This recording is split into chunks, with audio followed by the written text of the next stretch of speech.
好，这一节呢，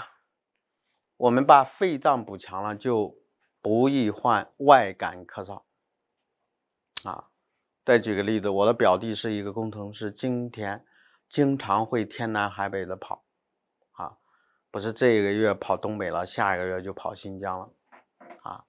其实以前我还挺羡慕他的工作，能够锦绣河山的去转个遍，我这个人就喜欢到哪里转一转。但是因为前10年呢，我把全国的都走遍了，义诊都走遍了，所以现在我也哪都不想去了，可是直到有他竟然辞职回天津老家了，回他的天津了。我很惊讶，问他原因，表弟说不知道怎么回事，他一换一个地方就会咳嗽，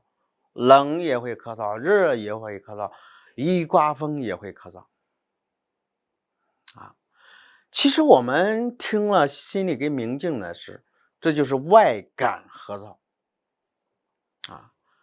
就跟那个过敏性鼻炎一样，热了也会打喷嚏，冷了也会打喷嚏，这就是外感。就告诉他把肺脏先好好的养一养。养肺也有很简单的方食疗的方子，白萝卜1个，杏仁10克，陈皮10克。把白萝卜洗干净之后切成拇指大的小块，然后加到300毫升的水里边煮沸，换成小火再煮10分钟。我们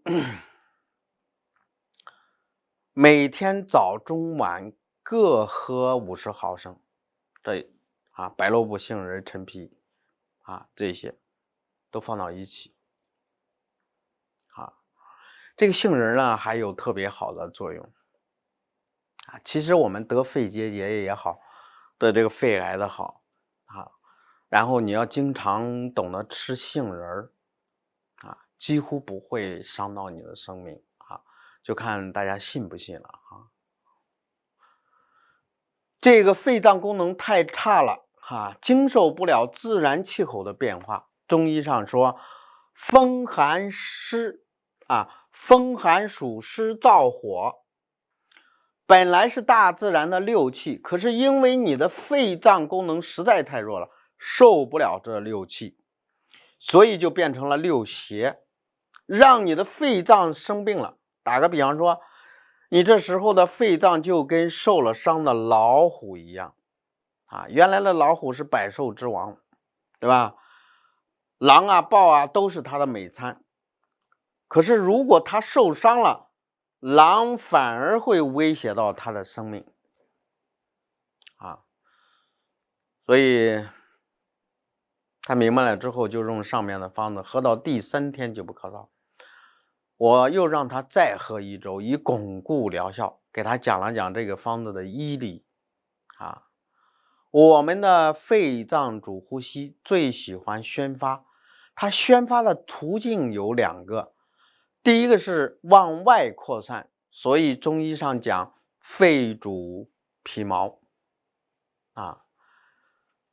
再一个就是第2个是往下降，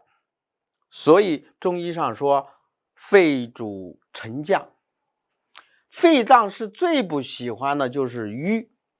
一瘀就感冒，一瘀就咳，一瘀心情也会变得悲伤我们这个方子里面呢，白萝卜有通气的作用，而且能通下气，这一点很多人就会感受到了，因为吃过白萝卜的人就会排气次数增多，对吧？白萝卜可以通气，通到肝脾肾，让五脏的功能都会协调。所以你看，冬吃萝卜夏吃姜，不用医生开处方，就在这个道理你能明白白萝卜和生姜的功效杏仁在这里是祛痰止渴平喘润肠下气研究发现这个杏仁当中含有这个苦杏仁苷和这个苦杏仁苷在体内能被肠道微生物酶或者是苦杏仁本身所含的苦杏仁酶水解大家看一下。另外，苦杏味苦下气，对吧？苦杏仁有润肠通便之功效，那自然就是肺与大肠相表里，肺经和大肠经这一阴一阳都通畅了，阴阳自然就平衡，咳嗽自然就会消失。人为什么会咳嗽呢？因为肺气它是往下走却没有往下走，而是往上走了，所以就咳嗽了。我们再说这个陈皮，陈皮在这里有燥湿化痰的作用，它还可以行气，对白萝卜和杏仁的药性也有推动的作用。白萝卜在买菜的时候就能买到，陈皮也可以自己晒一些，但是苦杏却一定要到药店里去买才可以，因为没有经过泡制的杏仁是有毒性的我们不能随便到山上去采那种